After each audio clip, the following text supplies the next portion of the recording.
नमस्कार। आप सभी का हमारे चैनल पर स्वागत है। जैसा कि हम अब तक 14 क्लास कर चुके हैं, तो आज क्लास कितनी है? 15। कितनी है? 15। तो 15वीं क्लास के प्रश्न देख लेते हैं बिना समय गंवाए। जैसा कि भक्तिकाल से लिए गए प्रश्न हैं ये। पहले ही हम 10 प्रश्न कर चुके हैं, आज फिर से भक्तिकाल के 10 प्रश्न हैं। तो पहला प्रश्न देख लेते हैं, क्या कह रहा है। ज्ञान समुद्र के कवि हैं, यानी कि कृति है ज्ञान समुद्र, और इसके कवि कौन हैं? तो इसके कवि जो हैं वो हैं सुंदर दास। कौन है इसके कवि? सुंदर दास। ठीक है। अगला प्रश्न क्या है? रत्न सागर कृति है, यानी कि इसके भी कवि पूछे हैं कि रत्न सागर किसकी कृति है। तो उत्तर में क्या आएगा? उत्तर में आएगा तुलसी। अब तुलसीदास नहीं है ये तुलसी साहब हैं। कहाँ के ये? इनके लिए प्रसिद्ध है हाथरस वाले। क्या है इनके लिए? हाथरस वाले। तो ये तुलसी साहब है, ना कि तुलसी दास है। तो अगला प्रश्न क्या है कि शब्द का अर्थ है। क्या है? शब्द का अर्थ है। तो शब्द का अर्थ क्या आएगा इसमें? शब्द का अर्थ होता है शब्द। जैसा कि आप सभी जानते हैं, ये कबीरदास जी की कृति है शब्द। ठीक है। अगला क्या है? इस्लाम से कबीर ने क्या ग्रहण किया था? कबीरदास जी ने जो अलग अलग ग्रंथ थे या अलग अलग संप्रदाय थे, उससे क्या क्या ग्रहण किया। तो सबसे पहले प्रश्न है कि इस्लाम से कबीर ने क्या ग्रहण किया।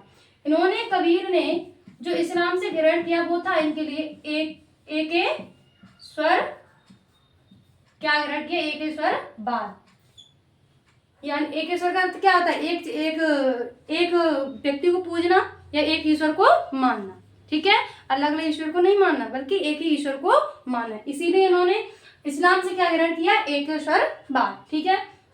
अगला क्या है कि कबीर ने हिंसा व प्रपत्तिवाद किससे ग्रहण किया। यानी कि पहले इस्लाम से क्या ग्रहण किया, अब पूछ रहा है कि भाई जो अहिंसावाद है या प्रपत्तिवाद है वो किस से ग्रहण किया। तो उत्तर में क्या आएगा? इन्होंने ये जो ग्रहण किया वो था हमारा वैष्णव से। किससे ग्रहण किया? ये वैष्णव से ग्रहण किया। ठीक है। अगला प्रश्न क्या है कि सांगानेर मृत्यु स्थल है, यानी कि सांगानेर जो मृत्यु स्थल है वो उस किसका मृत्यु स्थल है? किसकी मृत्यु, यानी किस कवि की मृत्यु वहां पर हुई थी। तो उत्तर में क्या आएगा? यहाँ पर मृत्यु हुई थी सुंदर दास की। किसकी मृत्यु हुई थी? सुंदर दास की। ठीक है। अगला प्रश्न है सीरियत का अर्थ है। सीरियत का अर्थ क्या है?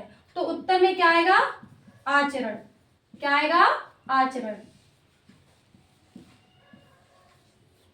जैसा कि हम सभी जानते हैं, जायसी ने बताए थे इस्लाम के 4 चरण। ठीक है। उसी में से पूछा है शरीयत का अर्थ क्या है। अगला प्रश्न क्या है कि हंसावली का प्रकाशन हुआ।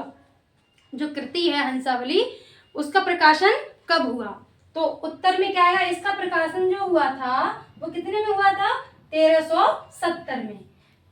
कब हुआ था? 1370 में। अगला क्या है कि मृगावती की भाषा है। मृगावती जो ग्रंथ है उसकी भाषा क्या है? तो उसकी भाषा क्या है? उत्तर में आएगा, यह ग्रंथ लिखा गया किसमें? अवधी में। किसमें लिखा गया? अवधी में। अच्छा, इसके जो कवि हैं वो कौन है? कुतुम्बन। क्या है? कुतुम्बन। अब जैसे कि आप एक ट्रिक के साथ इनको याद कर सकते हैं। देखिए, मृग कहाँ मिलते हैं? वन में। कहाँ मिलते हैं मृग? वन में। तो इसको ऐसे भी याद करते हैं कि भाई मृगावती की जो कवि हैं वो कौन है? कुतुम्बन है। ठीक है। ऐसे ही मंजन की क्या है? मधुमालती। तो वही मधु से मंजन कौन करता है ना? तो मधु से मंजन करना ही, तो दोनों याद हो जाते हैं। तो ऐसे ही अगला क्या है कि जायसी ने किस में कयामत का वर्णन किया था। यानी कि जो जायसी के ग्रंथ हैं उनमें से अंदर से पूछा है कि कयामत का वर्णन किस ग्रंथ में है।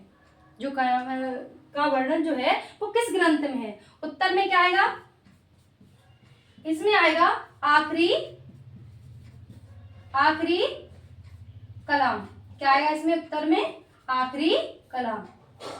ठीक है। तो उम्मीद करती हूँ ये क्लास आपको अच्छी लगी होगी। अगर क्लास अच्छी लगी है तो लाइक कमेंट शेयर अवश्य करें। देखिए आप अपना प्यार ऐसे ही दिखाते रहें जिससे कि हम आगे और भी अधिक से अधिक अच्छी क्लास आपके लिए लाते रहें। तो मिलते हैं अपनी अगली क्लास में, तब तक के लिए नमस्कार, बहुत बहुत धन्यवाद।